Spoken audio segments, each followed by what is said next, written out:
Muy buenos días a todos, a todas. Muchas gracias por estar aquí. Mi nombre es Fernando Barruelas, gerente de desarrollo de negocios de BHR México. Y es un honor recibirlos en una nueva edición del Comité de Inteligencia Fiscal, un espacio diseñado para analizar con rigor técnico, inteligencia operativa y visión estratégica los retos que están moldeando el futuro fiscal y empresarial de México. Hoy abordaremos uno de los temas más sensibles y determinantes para cualquier organización: los comprobantes falsos y las implicaciones que introduce el paquete económico 2026 en la fiscalización, el cumplimiento, pero sobre todo en la actuación de la autoridad. En esta sesión iremos más allá de las generalidades y revisiones básicas. Analizaremos con profundidad y claridad.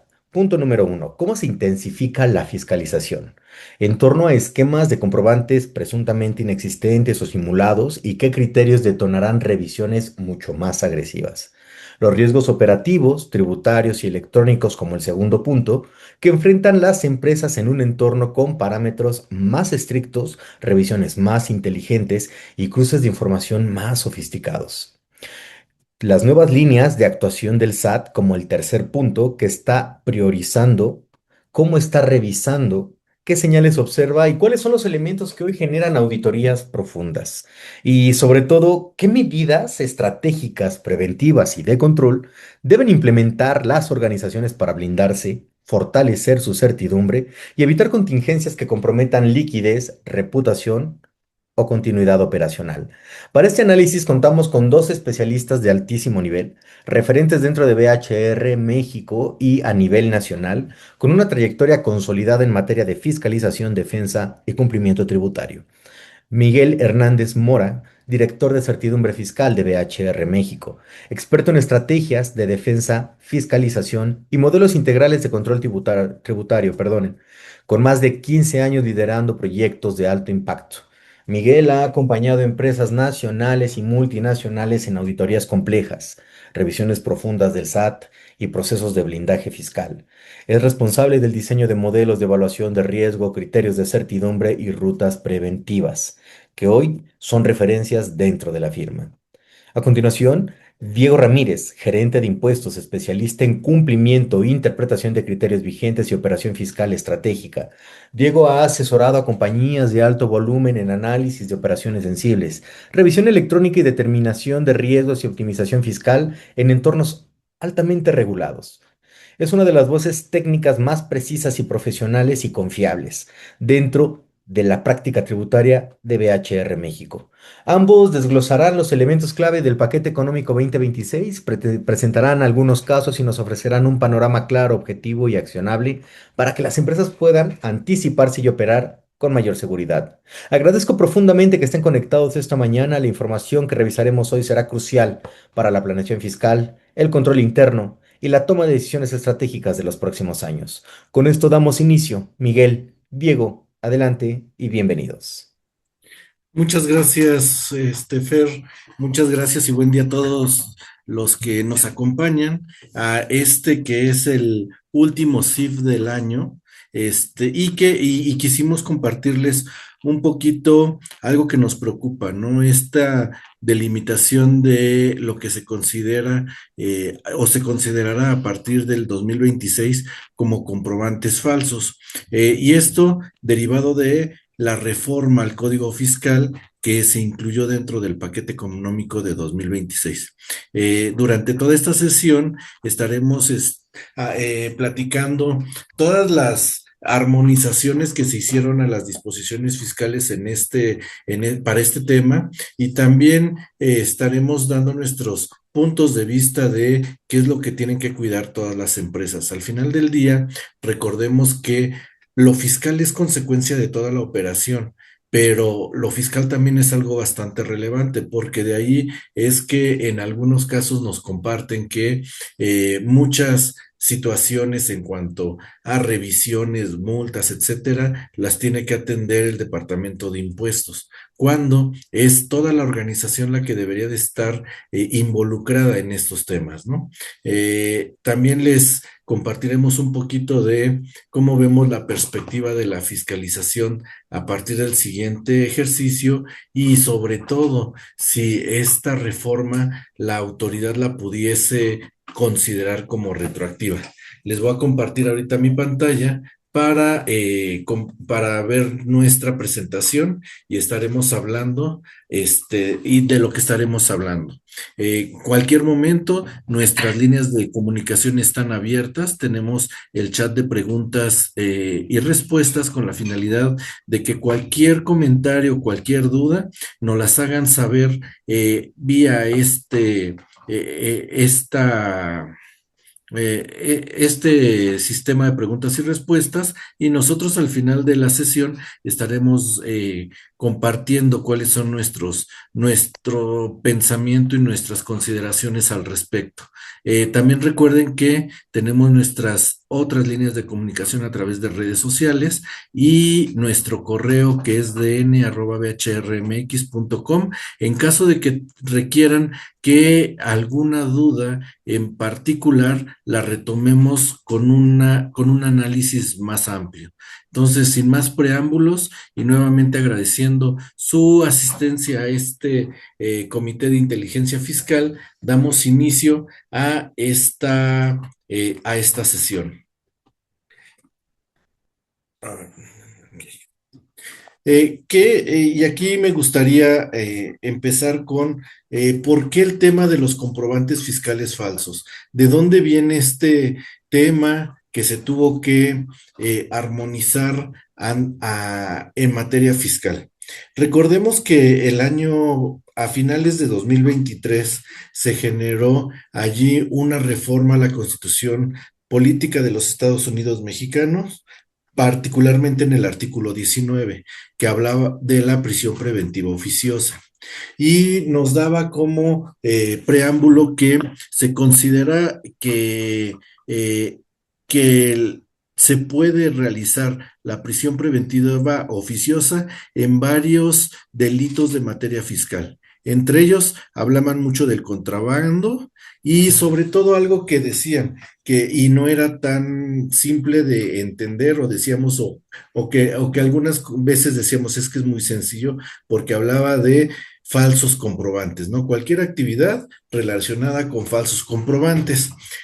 Y nosotros decíamos, oye, pero ¿cómo puede haber un falso comprobante si todo pasa a través de la plataforma del SAT? ¿Por qué? Porque es un comprobante que está timbrado, que está dentro de las bases de datos de la autoridad, hubo un PAC o la propia página o portal del SAT que me timbró ese comprobante y cumple con todas las características del anexo 20 de la resolución miscelánea en materia de comprobantes fiscales. Entonces, muchas veces decíamos, bueno, pues, ¿cómo me puede molestar la autoridad o cómo va a poder saber que es un comprobante falso si tiene todos los candados tecnológicos y no debería de existir algún comprobante falso? En los transitorios de esa reforma se estableció que las autoridades tenían un plazo de 180 días para armonizar el marco jurídico de todo lo que eran las reformas y particularmente esta a las leyes que para ello correspondieran. Entonces, pasó todo el 2025 y no hubo alguna armonización, sino fue hasta el paquete económico, cuando se presentó el paquete económico y propuestas de reformas, que fue en septiembre de este año, se presentó a nuestra Cámara de Diputados y Cámara de Senadores el paquete económico y aquí es donde ya empiezan a involucrar y puntualizar qué se considera documentos fiscales falsos. Desde la exposición de motivos se establecía que por donde quería ir la autoridad era que los contribuyentes ya no simularan operaciones. Si bien existía la lista y existe la lista de los EFOS o los EDOS, que son los que deducen o emiten comprobantes fiscales que no cuentan con un sustento, pues eso estaba todavía aislado y no podíamos indicar a qué se refería aún así con el comprobante falso, porque una cosa era el comprobante y otra cosa era la operación. Entonces no podía armonizarse y no nos podían molestar en cuanto a prisión preventiva porque no existía esa conexión, ¿no?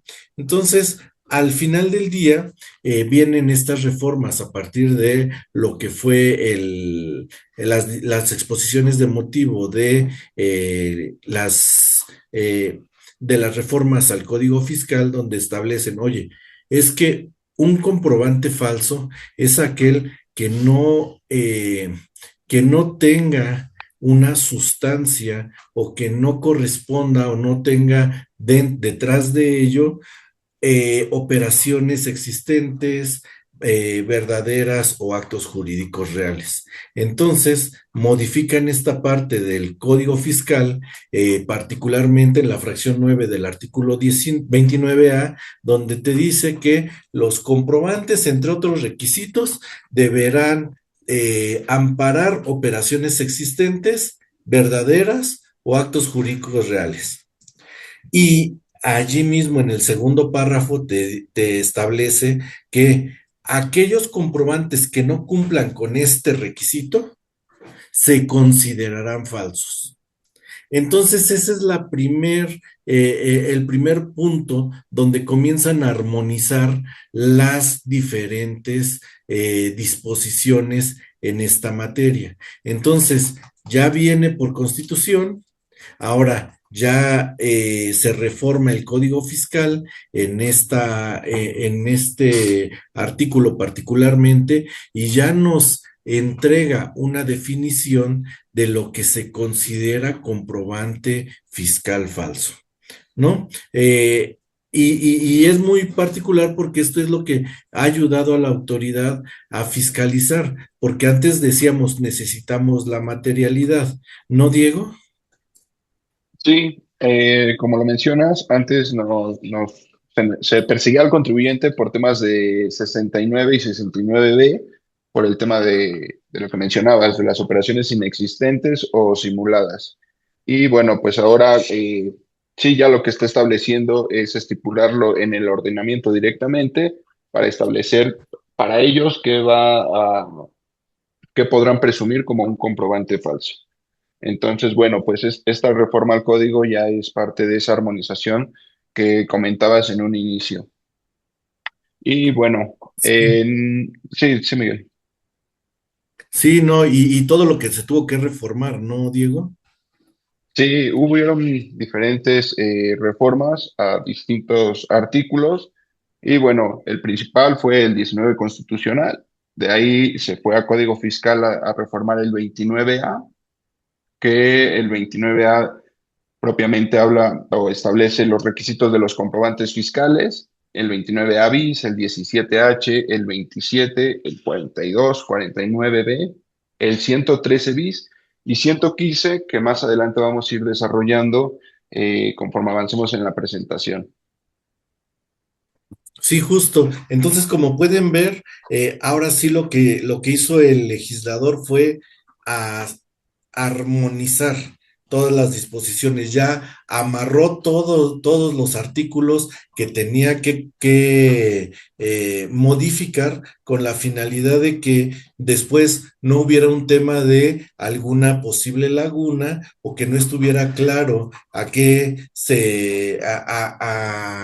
a qué se podía referir con comprobantes fiscales falsos, incluso le genera nuevas facultades de comprobación a la autoridad en esta materia, las cuales vamos a, como bien dijo Diego, las vamos a ir desmenuzando un poquito más adelante, pero ya incluso termina esta parte de las regulaciones con todo lo que son las sanciones. Y aquí ya son sanciones pecuniarias, ¿no? Donde al final del día va a prisión aquellos contribuyentes que emitan o reciban comprobantes falsos, incluso aquellos que puedan promover esta parte, este tipo de prácticas, ¿no? Y ya no es, ya se vuelve bastante se vuelve bastante importante el tener, ahora sí bien, toda la materialidad de las operaciones,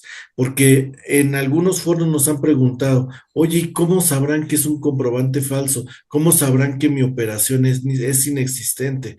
Pues la autoridad ya tiene todas las bases de datos bastante robustecidas y ya con una conectividad, incluso utilizando inteligencia artificial, con la finalidad de que la autoridad sea más importante, sea más eficiente, perdonen, en la fiscalización.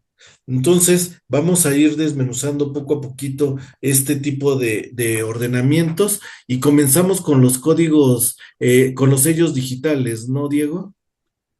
Sí, aquí va a poner unos candados muy eficientes la autoridad para en cuanto presuma la emisión o la recepción de comprobantes falsos, que ya nos lo está estipulando en el 29A fracción 9, y de primera instancia va a ser una suspensión temporal del certificado del sello digital para quien emita o para quien reciba. Entonces, para los que emitan, va a haber un proceso de 5 días para poder desvirtuar la presunción de la autoridad, y posteriormente tendrá la autoridad 15 días para dar una resolución, ya sea en un sentido favorable hacia el contribuyente, que sí desvirtuó y pueda reactivar esa suspensión temporal de sellos, o en un supuesto inciso B, que no desvirtúa y ya procede con dejar sin efectos el certificado de sello digital en función del 17H del Código Fiscal.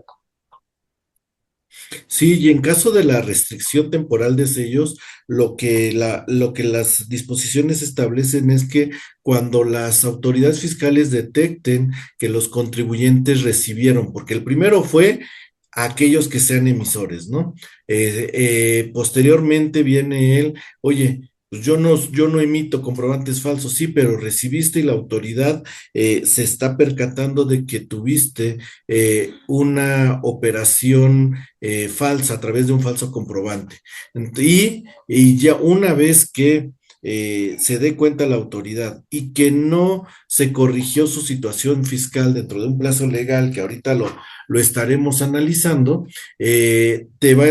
va a realizar una restricción temporal de sellos. Y muchas veces nos dicen, oye, pero para efecto de impuesto sobre la renta, pues yo no me preocupo porque si me doy cuenta durante el ejercicio, pues al cierre del ejercicio es donde voy a meter las partidas que son no deducibles y van a ser comprobantes que no reúnan esos requisitos fiscales, ¿no? Pero recordemos el tema de los IVAs. El IVA sí es un impuesto definitivo mensual y entonces aquí es donde sí hay que preocuparnos. ¿Por qué?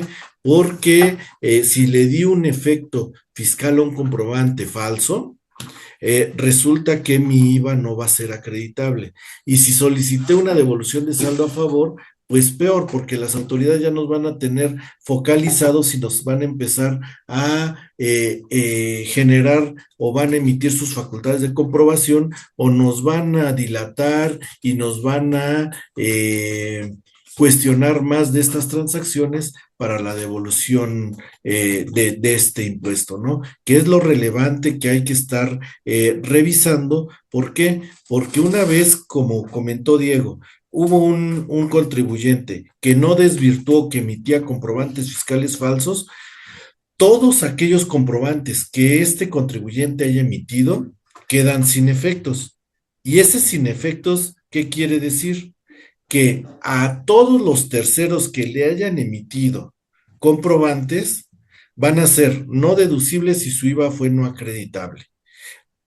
Aun y cuando para un contribuyente si haya existido la operación, haya sido real o el acto jurídico fue efectivo, pues pasa a molestar a todos aquellos que sí realizaron operaciones con este tercero. ¿Por qué? Porque al final del día ya la autoridad lo calificó como un emisor de comprobantes falsos y entonces ese tercero va a tener que estar analizando en las listas que publique el SAT de que este contribuyente emite comprobantes falsos y tengo un plazo de 40 días para poder restablecer o corregir la situación fiscal, ¿no? Y eso, pues, eso sí hay que tenerlo muy en cuenta porque no necesariamente tenemos la capacidad de poder contestar un requerimiento, aclarar ese requerimiento, los tiempos se reducen y vienen esos temas muy particulares. Y aquí, Diego, fíjate que hemos estado viendo, ¿no? El tema de las facultades de comprobación que emiten nuevas situaciones donde la autoridad podrá estar efectuando estas revisiones a los contribuyentes, ¿no? Sí, aquí, si puedes pasar a la siguiente, aquí está incluyendo una nueva facultad de comprobación en donde esta va a poder hacer visitas domiciliarias express, por así decirlo, a manera de poder indicarle al contribuyente que la autoridad lo está presumiendo como un emisor o un receptor de comprobantes falsos. Entonces, estas visitas domiciliarias de manera rápida es en donde van a estar persiguiendo este delito. Entonces, bueno, el proceso es muy sencillo. La autoridad llega al domicilio fiscal del contribuyente o a la sucursal en donde esté el contribuyente, que también aquí hay una precisión, Mike, porque en las visitas domiciliarias también está estableciendo que pueden ir a donde se está prestando el bien o el servicio. Entonces ahí si un cliente si se está prestando el servicio en el domicilio fiscal de un cliente, la autoridad se puede apersonar en ese domicilio y ahí poder llevar a cabo esta revisión. Y bueno, algo que analizábamos particularmente es de que una vez que llega la autoridad al domicilio, tiene que informar los motivos del por qué está presumiendo que estos comprobantes son falsos. De ahí, en ese momento, se suspenden los sellos para poder facturar y el contribuyente tiene hasta 5 días para poder aportar todas las pruebas y documentación para desvirtuar.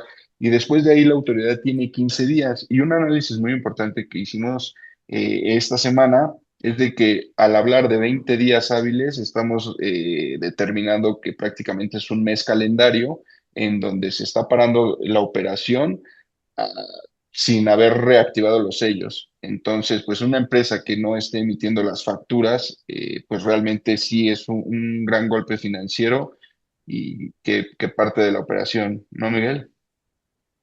Sí, sí, y la verdad es que aquí hay que tener muy en cuenta esta parte, ¿no? Porque si una empresa no cuenta con sellos digitales, pues fiscal y financieramente se muere, ¿no? Porque no va a poder facturar, no va, no, y con ello, pues no va a tener el flujo suficiente para pagos de nóminas, de proveedores, etcétera, ¿no? Al final del día, creo que sí es bien importante esta situación porque de entrada esta nueva facultad de comprobación de esas revisiones express no puede durar más de 24 días.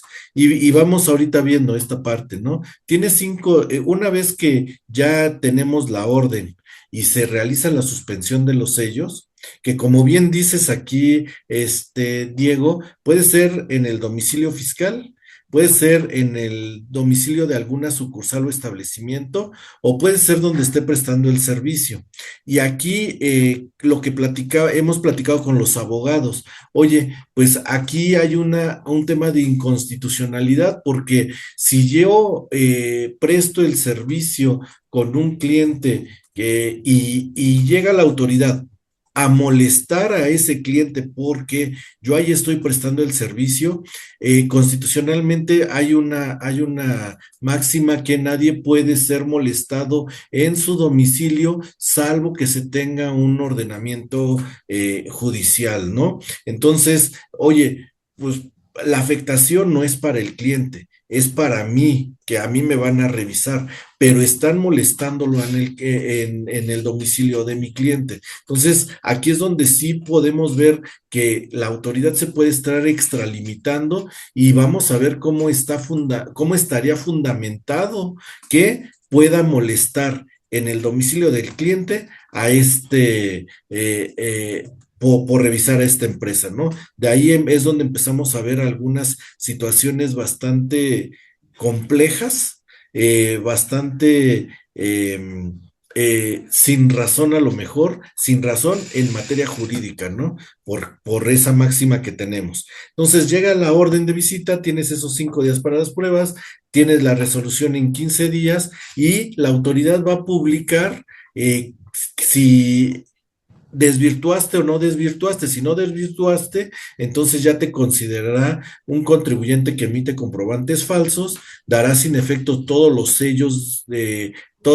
sellos digitales, le imputará una sanción, pero a partir de ahí, en el momento en que publiquen este contribuyente, a todos aquellos que hayan recibido, todos los contribuyentes que hayan recibido comprobantes, tendrán que hacer su corrección fiscal.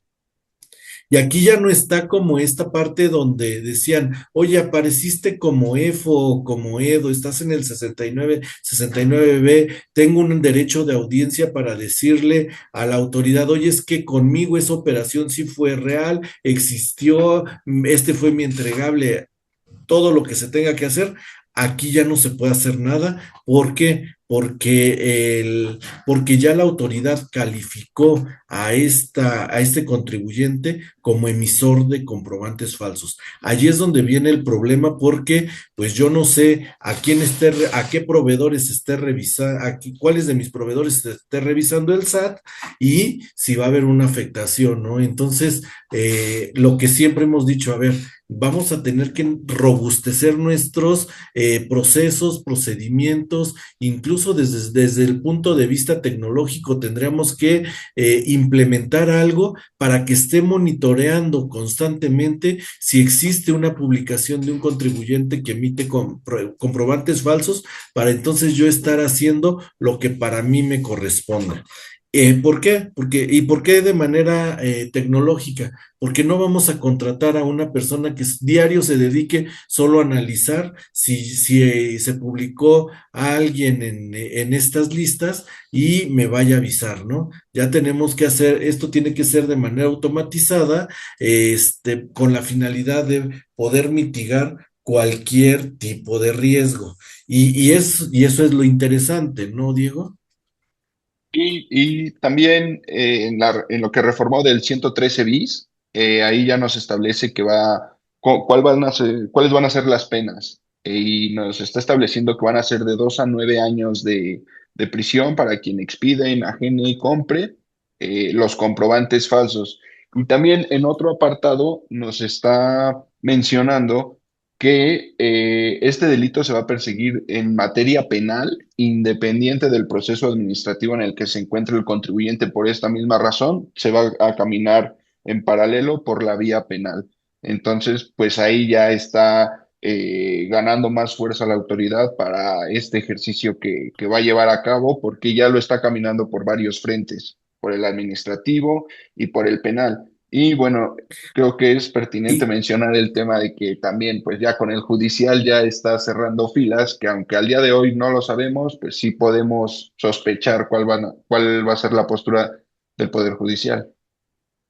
Sí, justo, y que independientemente, porque el procedimiento que vimos anteriormente, el de los 24 días, es cuando te llega y porque ya está presumiendo un comprobante falso. ¿Y por qué aquí establece que independientemente del estado en que se encuentre el proceso administrativo? ¿Por qué?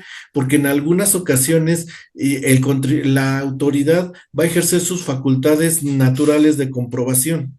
Entonces, si yo estoy revisando a un contribuyente, pues tengo mis plazos, ¿no? 6 meses o hasta un año, etcétera. Pero si detecta que hay un comprobante falso, ese lo saca de esa revisión, por así decirlo, hace todo el proceso de los 24 días, se establece que si es un comprobante falso y él lo expidió, entonces va el tema judicial.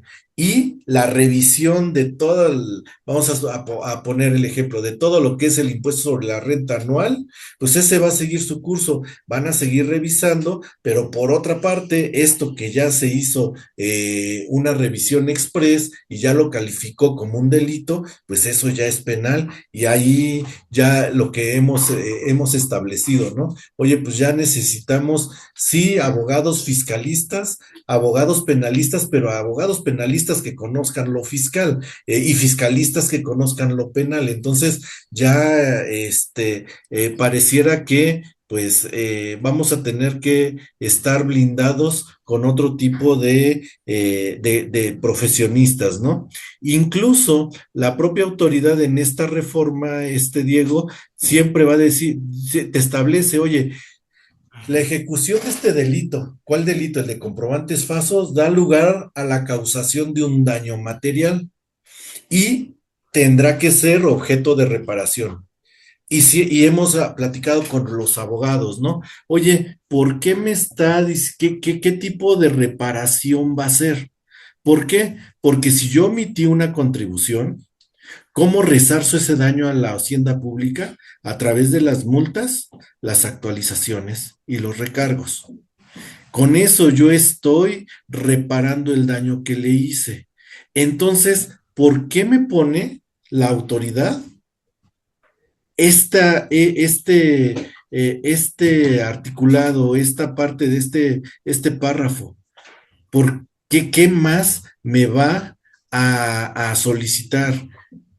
¿Qué le voy a pagar? ¿Cómo le voy a hacer? No sabemos cómo vaya a dar lugar esa reparación, ¿no? Porque yo ¿Cuál ya será se lo el estoy concepto, reparando. no? Exacto, ¿cuál será el concepto? Porque sí, eso sí, en la ley de ingresos de la federación, Diego, como bien dices, Ujú. yo tengo conceptos de contribuciones y los aprovechamientos y las multas y todo eso bien definido. Aquí en la ley de ingresos no tengo ningún concepto que diga, oye, reparación del daño de delitos fiscales.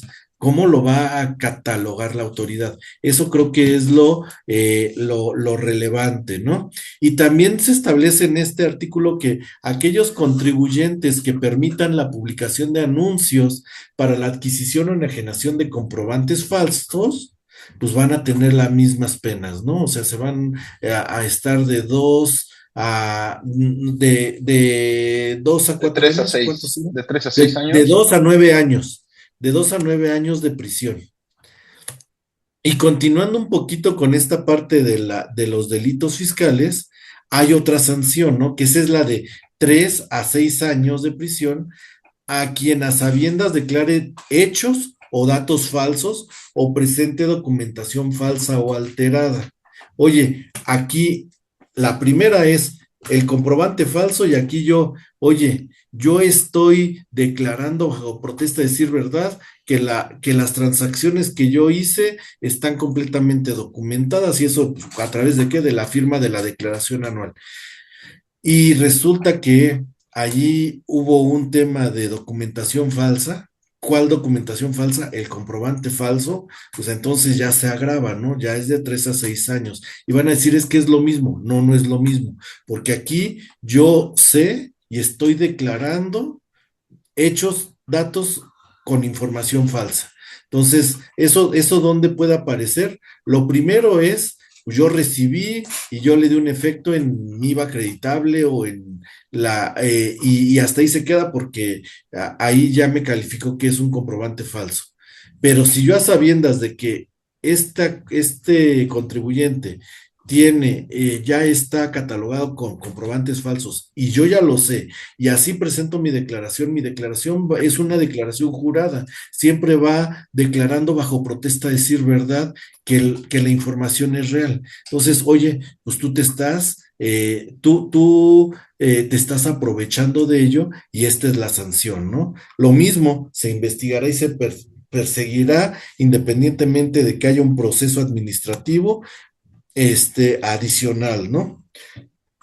Pero, y creo que esto es lo más relevante. Creo que sí es muy importante el que a todos tengamos en cuenta que cómo está actuando la autoridad, cómo ya cerró las filas, como bien decías, Diego, esa parte de ya tengo la parte de los delitos fiscales que se convierten en delitos penales, ya está todo bien amarrado, ya ahora sí está todo armonizado para que a partir de 2026 se esté aplicando esto y nos han preguntado, ¿no? Oye, ¿y la autoridad podrá revisarme? Porque esto entra en vigor el 1 de enero del 2026, pero la autoridad podrá realizar este procedimiento por comprobantes de ejercicios anteriores, es decir, se podría considerar retroactivo.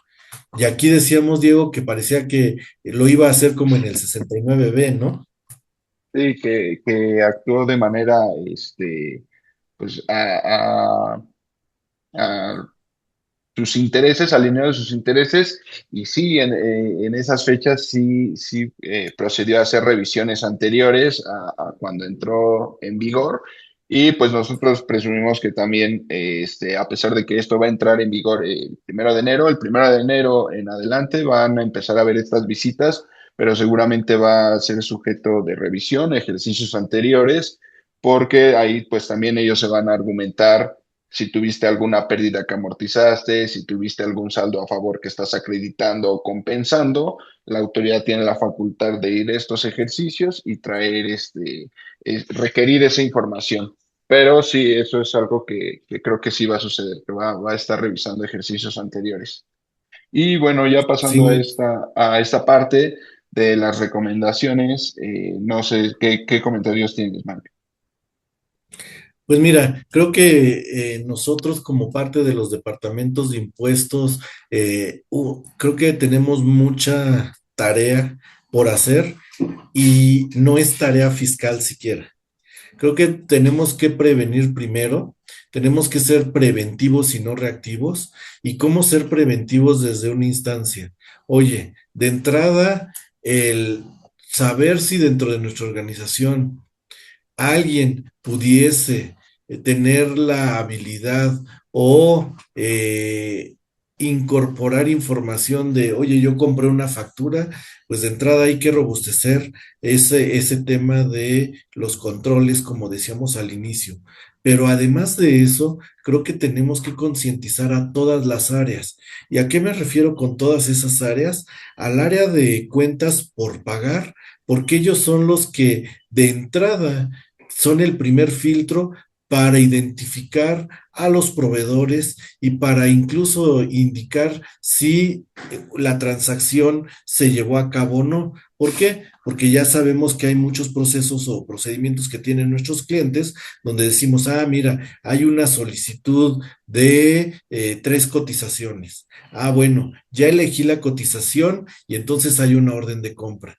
Ya está la orden de compra, tengo la materialidad de la transacción y todo esto lo voy documentando con la finalidad de que no caiga en algún supuesto de que no me di cuenta que me mandaron una bola rápida en una factura, ¿no? Entonces, sí hay que hacer la trazabilidad de todas las operaciones y es eso, ¿no? El darle, hacerle saber a nuestra área de cuentas por pagar en este ejemplo lo que estamos preocupados. Por otra parte, en el tema de aquellos que tienen viáticos. Y nos platicaba algún cliente en una plática que tuvimos de este tema. Nos decía, oye, es que muchas veces yo le doy viáticos a mi personal de ventas o a mi personal administrativo, tienen que salir de viajes y les entrego el anticipo del viático o el viático. Y resulta que piden una factura, pero esa factura no la comprueban porque pues, la pidieron nada más por si las moscas, ¿no? Por si le faltaba comprobación. Y resulta que esa factura era de un comprobante falso, la autoridad va a venir con nosotros y nos va a cuestionar el por qué tenemos ese tipo de operaciones y nos vaya a afincar alguna multa, aunque en nuestro registro contable no esté, aunque no le hayamos dado un efecto, la autoridad al final de cuentas va a decir, Pues es que está facturado a tu nombre. Entonces, oye, ¿cómo vamos a robustecer esa parte? Porque eso lo hacen la gente que se va de viáticos, luego pide facturas nada más por pedir y el problema se lo dan a la empresa. Entonces, hay que hacer la trazabilidad de esa transacción, de cómo estoy otorgando el viático, cómo me lo están comprobando y toda esa identificación de los proveedores que se tienen, ¿no? Porque a lo mejor son de una sola vez. Y por último, el tema de la emisión de facturas, de nuestra área de facturación. ¿Cómo es eso? Y decíamos al principio, ¿cómo la autoridad puede ver que hay un comprobante falso? Pues nosotros consideramos que puede ser muy sencillo. En nuestra constancia de situación fiscal tiene las actividades a las que me dedico. Y vamos a suponer que yo solo me dedico a la compra-venta de producto terminado, inherente al arrendamiento. Y resulta que emito una factura de intereses y viene ligado un código de producto y servicio de intereses. Pero en mi constancia de situación fiscal no la tengo. Entonces va a decir, oye, estás facturando algo a lo cual tú no te dedicas. Entonces presumo que esa transacción y esa operación no es real. Entonces es una labor titánica el ver qué conceptos estamos facturando, cuáles son las claves de producto y servicio, y por eso les digo, eso es al área de ventas y facturación. Y hay que hacerlos sensibles de esta situación, porque nos pueden llevar a que nosotros tengamos algún riesgo innecesario. Ese es el punto en cuanto a todo el tema de ventas y facturación, pero también a los accionistas. A los accionistas también hay que decirle, oye, es que pues está pasando esto y ya las sanciones ya no son nada más multas. Ya ahora sí es tema de prisión en este tema de comprobantes falsos, valga la redundancia. Entonces tenemos una labor bien importante, es titánica, pero sí tenemos que sensibilizar a toda la organización. Ese va a ser nuestro trabajo en lo que resta de este año y los siguientes, con la finalidad de estar mitigando lo más posible los riesgos. Y ese es el primer punto que decíamos, la trazabilidad, ¿no? Pero aparte el tema de la contabilidad, ¿no, Diego?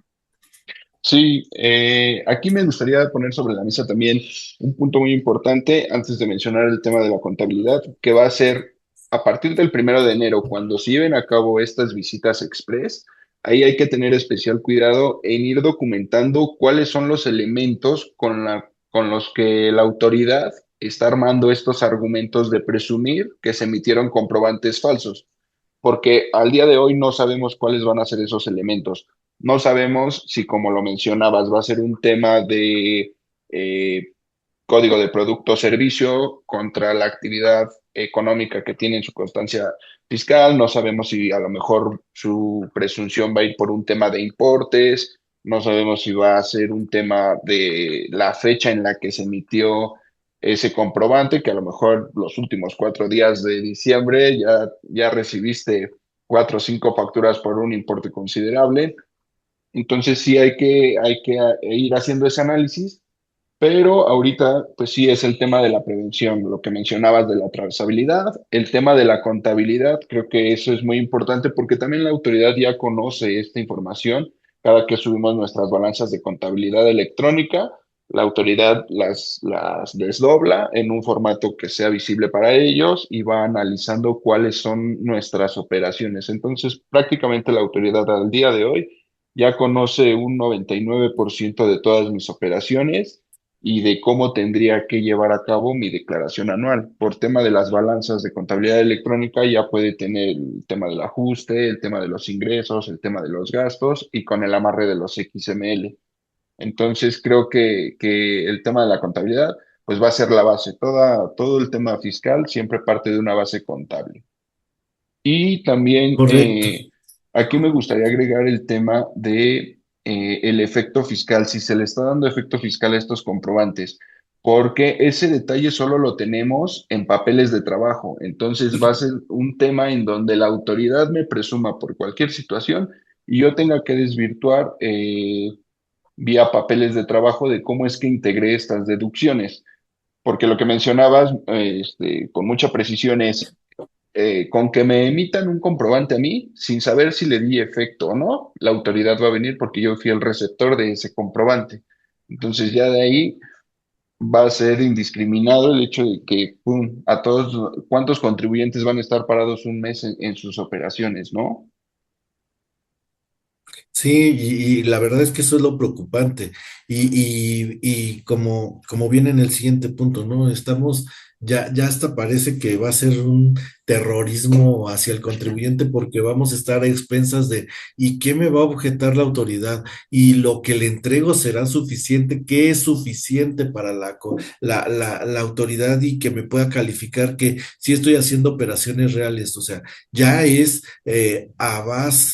con base en lo que la autoridad considere. Por eso es que tenemos que estar bien robustecido en todas las operaciones que hagamos, porque la autoridad va a efectuar o va a analizarlo a su discrecionalidad.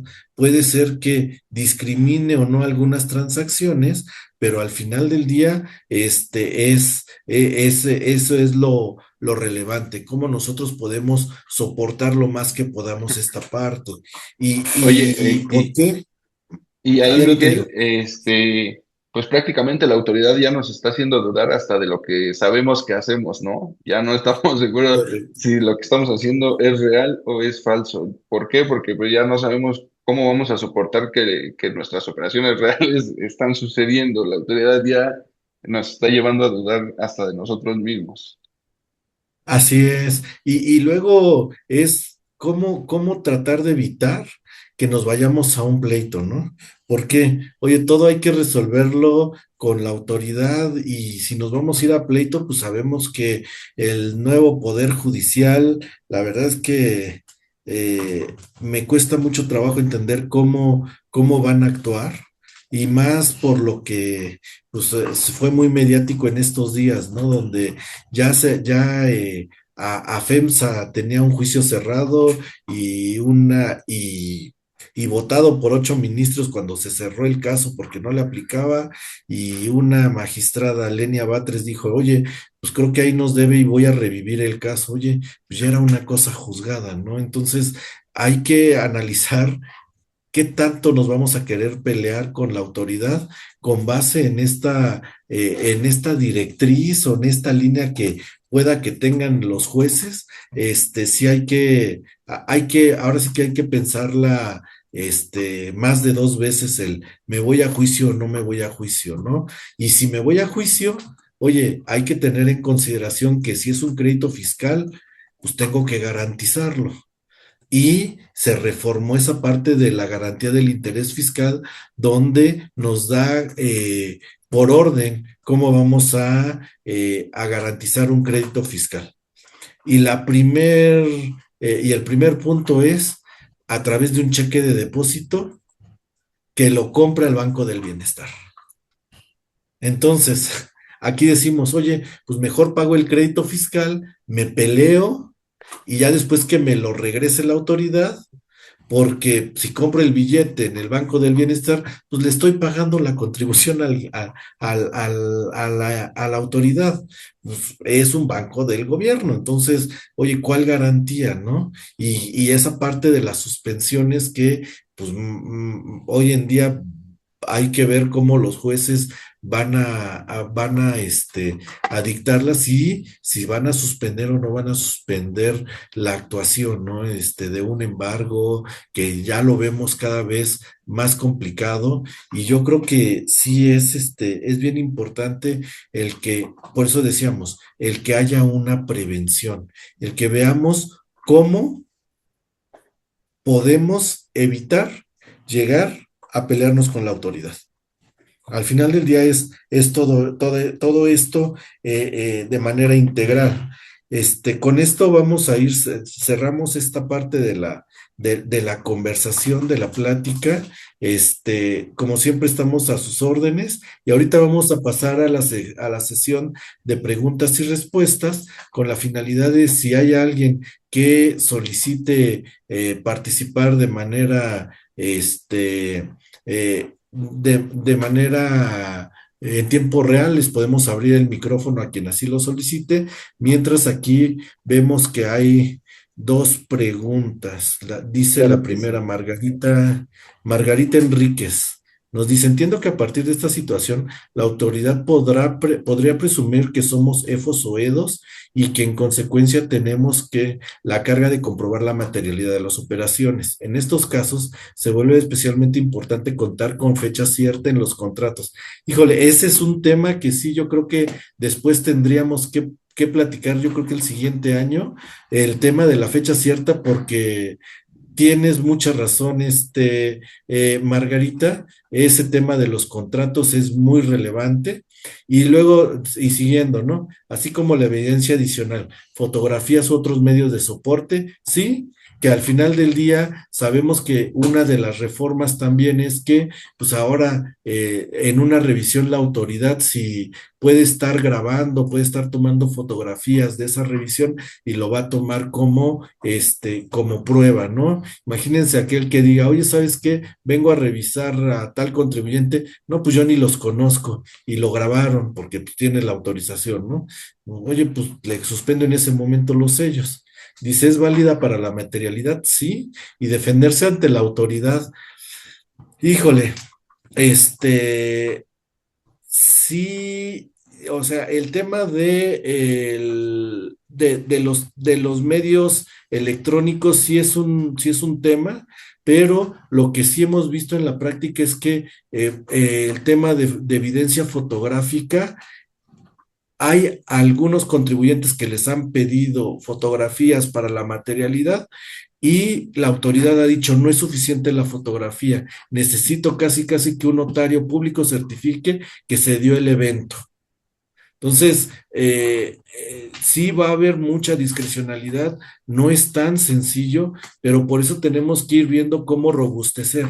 Incluso en el tema de la fecha cierta es cómo le voy a dar validez a eso. Ya hay muchas plataformas donde firmas contratos con tu firma electrónica, pero también no es tan claro que la autoridad vaya a decir, ah, pues sí, pero se pudo haber modificado la fecha, ¿no? Independientemente que se haya firmado así. O sea, sí nos vamos a enfrentar a un tema bastante complejo. ¿Tú cómo ves, Diego? Sí, sí, totalmente. Creo es un tema que va a requerir bastante, pues bastante análisis de aquí en lo que viene. Entonces, sí, sí. Perfecto. Muy Sí, bien. y Pues aquí hay justo, otra pregunta, perdóname. ya nada más. Adelante, Mikey, claro que sí. Adelante. Sí, hay otra pregunta y que creo que es bastante interesante también. Dice, ¿cuál es su opinión respecto al alcance de este delito? ¿Puede incluir responsabilidad para el contador externo o interno o auditor externo? ¿Quién pudiera conocer o no las operaciones de este tipo de comprobantes falsos que tiene el contribuyente en su contabilidad?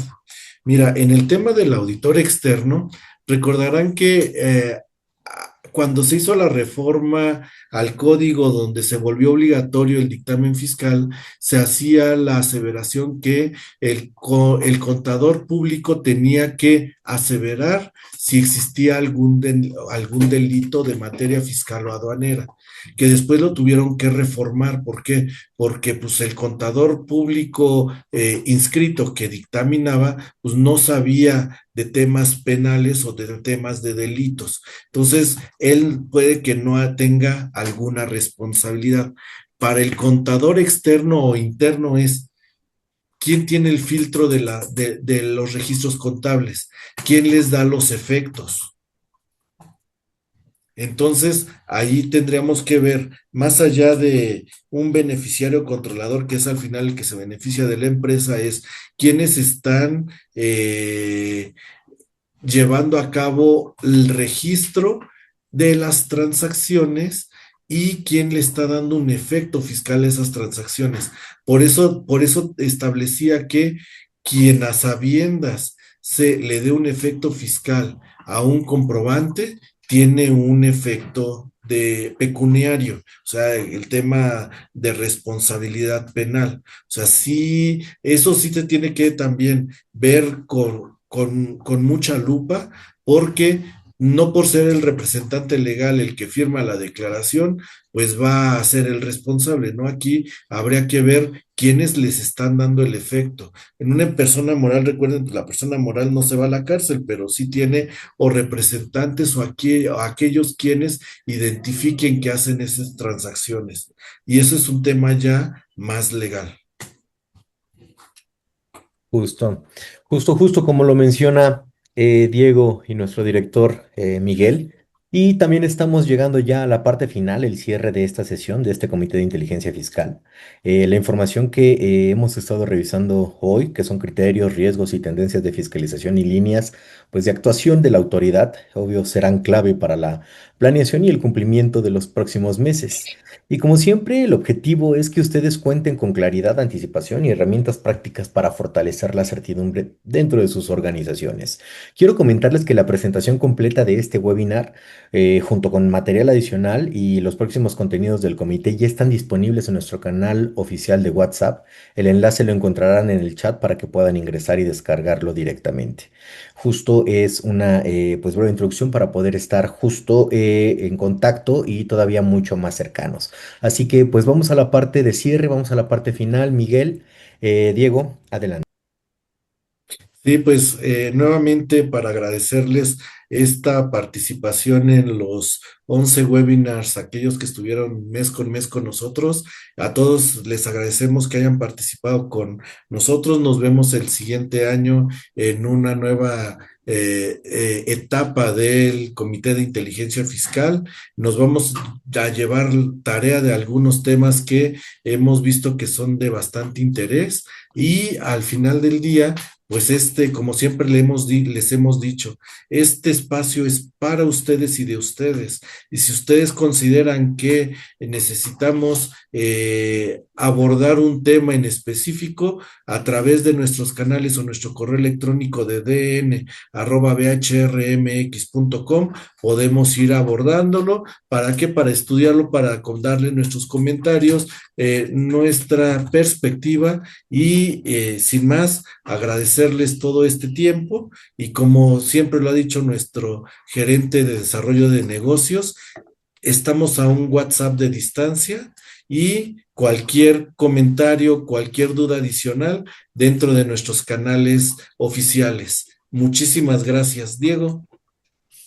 Bueno, pues solamente agradecer el acompañamiento que nos dieron a lo largo de todo el año y pues siendo este el último, aunque todavía es noviembre, les deseo que tengan un próspero 2026 y nos estaremos viendo el siguiente año en estos espacios. Muchas gracias a todos. Excelente, excelente. Pues con esto damos por concluida la última edición del Comité de Inteligencia Fiscal de este año. Agradecemos profundamente tu tiempo, tu participación y tu compromiso por mantenerte informado en un entorno fiscal que evoluciona con tanta rapidez. Todo lo que revisamos hoy, criterios, riesgos y tendencias de fiscalización, será clave para fortalecer la planeación, pero sobre todo la certidumbre cara al 2026. Antes de cerrar, les recuerdo una vez más que la presentación completa de este webinar, así como material adicional y los próximos comunicados, ya están disponibles en nuestro canal oficial de WhatsApp. El enlace justo está en el chat. Les invitamos a unirse, descargar la presentación y mantenerse conectados con las actualizaciones que compartiremos al iniciar el próximo año. Y por supuesto, al ser nuestro último comité del año, queremos desearles unas muy felices fiestas. Que este cierre de ciclo llegue con descanso, claridad y nuevos proyectos para todos ustedes. Gracias nuevamente por acompañarnos. Muchas gracias, equipo de BHR. Muchas gracias a todos.